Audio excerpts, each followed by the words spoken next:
আসসালামু আলাইকুম রহমতুল্লাহি ওবারাকাতুহু। ধন্যবাদ সবাইকে। আবারও টিউটোরিয়াল মধ্য দিয়ে শুরু হচ্ছে। আজকে দেখাচ্ছি গত টিউটোরিয়ালে দেখানো হয়েছে ফাইন্ড রিপ্লেস সিলেক্ট। এটা সম্পূর্ণ দেখা হয়নি, সেজন্য আবার দেখাচ্ছি ফাইন্ড। আমি এখানে অনেকগুলা ডকুমেন্ট আগে থেকেই আপনাদেরকে দেখানোর সুবিধার্থে এটা খুলে নিয়েছি। এগুলোর পেজগুলোতে আমি লিখলাম। একই কম্পিউটারে অনেকগুলা লেখা থাকে, সেগুলো আমরা খোঁজ করব কিভাবে? খোঁজ করার জন্য তো আমাদের অনেক মনে থাকতে হবে, অনেক সময় মনেও থাকে না। আর ভুলটা আমাদের যদি মনে থাকে তাহলে আমরা ভুল লেখাটা ফাইন্ড আমরা খোঁজ করব। ফাইন্ড হতে হচ্ছে খোঁজ করা, রিপ্লেস হতে হচ্ছে পরিবর্তন করা, গো টু হতে হচ্ছে ওই পেজে যাওয়া যাওয়া তাহলে হচ্ছে আমাদের ফাইন্ড। আমি মনে করতেছি আমার এখানে ৯ লেখাটা শব্দটা ভুল, তাহলে একই কম্পিউটারে অনেক লেখা থাকে ৯, তাহলে আমরা সেটা খোঁজ করে কম্পিউটারে বের করবে কত জায়গায় রয়েছে। যেমন এখানে একটা জায়গায় ৯ রয়েছে, এই ৯ জায়গা যদি আমি অন্য রিপ্লেস পরিবর্তন করে নিই, এই ৯ যত জায়গায় আছে কম্পিউটারের ডকুমেন্টে, তাহলে এই ডকুমেন্টে যতগুলো জায়গায় রয়েছে সেজন্য ৯ জায়গাটা যদি আমরা ৫ করে দিই, রিপ্লেস অল যদি এটা আমরা দিয়ে থাকি, তাহলে এই ৯ লেখাটা যত জায়গায় থাকবে তত জায়গায় এটা ৫ পরিবর্তন হয়ে যাবে। তাহলে এটা আমাদের অনেক সুবিধা হয় লেখার ক্ষেত্রে। আমরা লেখার সময় তাড়াতাড়ি আমরা পরিবর্তন করে নিতে পারি। তাহলে রিপ্লেস অল দিলাম, এই যে লেখাটা দেখেন তাহলে সেটা ৫ হয়ে রয়েছে, তাহলে সেটা আমাদের জন্য সুবিধার্থে। আর গো টুটা হচ্ছে পেজ ইন্টার পেজ নাম্বার। আমি এখন যদি ১ নাম্বার পেজে যেতে চাই তাহলে আমরা এটা গো টু দিব, তাহলে আমি এখানে ১ নাম্বার পেজ। আর যদি এটা আমরা যদি ৩ নাম্বার পেজে যেতে চাই তাহলে আমরা ৩ নাম্বার পেজটা আমাদের সাথে সাথে চলে আসবে। এটা হচ্ছে ৩ নাম্বার পেজ। এখানে যদি আমাদের ১০০ ২০০ থাকে তাহলে একটা একটা করে আমরা যদি এভাবে যেতে চাই তাহলে আমাদের অনেক সময় লাগে। আর আমরা যদি গো টু দিয়ে থাকি তাহলে আমরা শর্টকাট ৩০ সেকেন্ডের মধ্যে আমরা চলে যেতে পারবো। তাহলে আমাদের সুবিধার্থে 3 দিলাম, 3 দিলে গো টু দিলে ৩ নাম্বার চলে আসবে। যদি ২ নাম্বার দিই তাহলে আমাদের এটা ২ নাম্বারে আমরা দিলে ২ নাম্বারটা চলে আসবে। এটা হচ্ছে ২ নাম্বার। তাহলে আমরা কি দেখালাম? হোম এর যে অপশানগুলো আছে, বিগত যে টিউটোরিয়ালগুলো রয়েছে সেই টিউটোরিয়ালগুলোতে সবগুলোতে দেওয়া আছে। আর এটা হচ্ছে চেঞ্জ স্টাইল।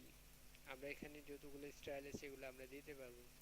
যদি কালার আছে কালার স্টাইল দিতে পারবো, ফন্ট স্টাইল আছে ফন্ট স্টাইলগুলো দিতে পারবো এখান থেকে। আবার এখান থেকে আমরা এগুলা দিতে পারবো। সেট দ্য ডিফল্ট, এটা হচ্ছে শুরুতে থাকে, তাহলে এই স্টাইলগুলো আমরা এখান থেকে দিতে পারবো। আর এরপর হচ্ছে ইনসেটের যে অপশানগুলো, cover page, blank page, page break, table, picture, client, এখানে অনেকগুলো অপশান রয়েছে। সেটা হচ্ছে আমরা দেখাতে গেলে কভার পেজটা আপনাদেরকে কেমন হয় দেখাচ্ছি। কভার পেজ হচ্ছে এভাবে হয়। এই পেপারটা আমরা যদি এভাবে যদি পাঁচিংয়ের ক্যালেন্ডার তৈরি করার জন্য ক্যালেন্ডার যখন আমরা তৈরি করে নিতে পারি তাহলে এই পেজটাতে আমরা সুন্দর করে এটা সাজিয়ে নিতে পারি। তাহলে এখানে অনেক ধরনের পেজ রয়েছে, আমাদের প্রয়োজন মাফিক আমাদের প্রয়োজন মতো আমরা এখানে কিন্তু কভার পেজগুলো আমরা নিতে পারি। রিমুভ কার্ড কভার পেজ, এটা যদি আমরা রিমুভ করতে হয় তাহলে এখানে অপশন রয়েছে, রিমুভ দিতে পারি। আর ব্ল্যাঙ্ক পেজ যখন আমরা লিখবো তখন আমরা যদি ব্ল্যাঙ্ক পেজের প্রয়োজন হয়, ব্ল্যাঙ্ক পেজ আমরা ক্লিক করলেই আমাদের ব্ল্যাঙ্ক পেজটা চলে আসবে এখান থেকে। আর পেজ ব্যাক দিলে আমাদের পেজটাতে যেমন আমরা শুরুতে চলে আসবে। এইখানে আমি আপনাদেরকে কেটে আবার নতুন করে দেখাচ্ছি। যখন আমরা এখানে লিখবো, লেখার পরে যদি আমরা যদি পেজ ব্যাকে যাই তাহলে আমাদের অন্য আরেকটা পেজ তৈরি হয়েছে। আরেকটা পেজ দিব, নতুন আরেকটা পেজ। এখানে কিন্তু 3টা পেজ দেখা যাচ্ছে, এই যে কোণে লেখা আছে 3 অফ 3, তাহলে 3টা পেজ যতগুলো দিব ততগুলো আমাদের এখানে দেখা যাবে। পেজ ব্যাক, আর যখন আমরা পেজ ব্যাকে যাব বা ব্ল্যাঙ্ক পেজ, এটা উপর থেকে আসবে 4x4, তাহলে এখানে টেবিল, এই টেবিলটা হচ্ছে আমাদের এখান থেকে আমরা টেবিল কিভাবে দিতে হবে এখানে শর্টকাট আপনাদেরকে দেখিয়ে দিই। টেবিলটা যদি এখান থেকে দিতে পারি, যেমন এখান থেকে আমরা শর্টকাট আমরা করে নিতে পারি। এখান থেকে আমাদের যতগুলো প্রয়োজন রয়েছে ততগুলোই আমরা এখান থেকে দিতে পারি। ইনসেট টেবিল, ইনসেট টেবিল থেকে আমরা এখানে যদি সংখ্যা দিই 4, 5 হচ্ছে নাম্বার অফ কলাম, রো হচ্ছে ট্রু, তাহলে 5টা আর হচ্ছে ট্রু। তাহলে আমাদের এখানে সুন্দর হয়েছে। যদি টোটাল রো দিই তাহলে রোর অপশানগুলো এখানে থাকবে। আর এটা যদি আমরা যদি স্টাইল দিতে পারি, রোগুলো অপশান দিতে পারি, রোগুলো স্টাইল থাকতে পারে, রোগুলা ভিতরগুলা কালো হবে। এটা আমাদের ইচ্ছে মতো আমরা দিতে পারি। এই স্টাইলটা আমাদের মতো করে আমরা সাজিয়ে নিতে পারি। এখানে অনেকগুলো অপশান আছে। ড্র টেবিল, এটা দিয়ে যদি আমরা নিজের ইচ্ছে মতো আমরা টেবিল সাজিয়ে নিতে পারি, আমাদের ইচ্ছে মতো আমরা টেবিল আঁকতে পারি। আর ইরেজার দিয়ে আমরা কিন্তু টেবিলগুলো মুছে মুছে নিতে পারি। এভাবে আমরা কাটবো, এটা চলে যাবে। এখানে হচ্ছে এই টেবিলগুলো আমরা কতগুলো সাইজের কত মোটা হবে, তাহলে আমরা এখান থেকে কোত্থেকে দিতে পারি, এখান থেকে দিতে পারি। সিলেক্ট করে আমরা আমাদের মতো করে নিতে পারি। এটা আমাদের মতো করে আমরা সাজিয়ে নিতে পারি। এগুলো আমাদের অপশান, এগুলো অপশান আছে, এই ধরনের অপশান আছে। এই ধরনের স্টাইলে আমরা দিতে পারি। এগুলো আমরা কালার করে নিতে পারি। এখানে অনেকগুলো অপশান আছে, আপনারা দেখলে চিন্তা করতে পারবেন। বর্ডার, বর্ডারের কাজ হচ্ছে আপনাদেরকে দেখিয়েছি গত টিউটোরিয়াল। বর্ডার আবার আপনাদেরকে দেখাচ্ছি। ইনসেট, ইনসেটে আমরা টেবিল দেখিয়েছি। টেবিল দেখিয়েছি, টেবিলে এখানে আপনার যদি নিজের ইচ্ছে মতো দিতে পারবেন। ও এক্সেল ওয়ার্ড শিট এটাও পারবেন।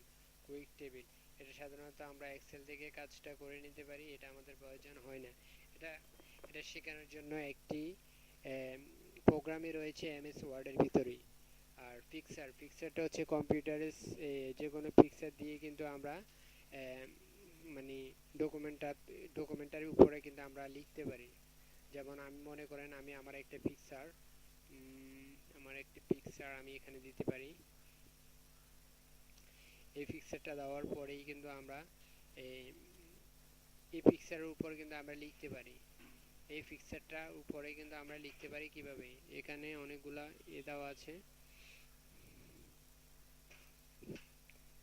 এই পিকচারটা যদি আমরা এভাবে করি তাহলে এটা গোল হয়ে যাবে। স্টাইলিং, এটা যদি আমরা এভাবে দিতে পারি তাহলে এভাবেও আমরা করে নিতে পারি। আমরা এমএস ওয়ার্ডের ভিতরে আমরা বিভিন্ন ধরনের স্টাইল করে নিতে পারি। এখানে ফরম্যাটিং বার্ব আছে, পিকচার কম্পোজ আছে, রেকর্ডার আছে, পিকচার রিজেক্ট, পিকচার আছে, ব্রাইটনেস রয়েছে। তাহলে সেটা আমরা যে ব্রাইটনেস যদি বাড়াই দিতে পারি, ব্রাইটনেস আরেকটু বাড়বে, তাহলে লেখাটা অনেক সুন্দর আসবে। এখানে ব্রাইটনেস আছে, কম্পোজ রয়েছে। এখানে আমরা এটা দিতে পারি রিজেক্ট পিকচার, আমরা আগে যে রিজেক্ট পিকচারটা আছে সেটা রয়েছে।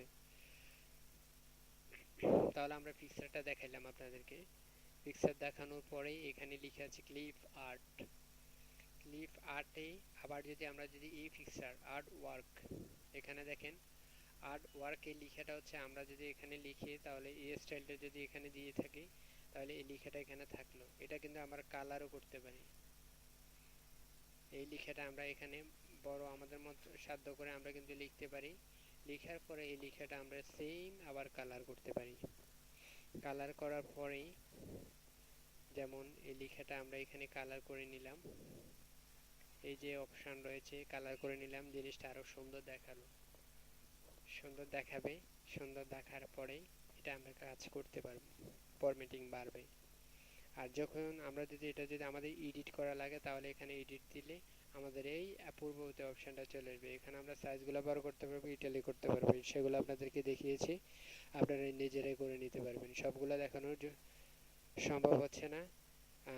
আর আপনাদেরকে এর পরবর্তীতে টেক্সট বক্সটা হচ্ছে আপনার যদি কোনো একটা পেজের ভিতরে আপনারা যদি বক্স নিতে চান তাহলে লেখার ক্ষেত্রে যেমন ইনসার্টে গেলাম, গিয়ে বক্স, যদি গ্রুপ বক্স, এই বক্সটা আমি যদি নিতে চাই আমার ইচ্ছে মতো আমি বক্সটা নিতে পারবো।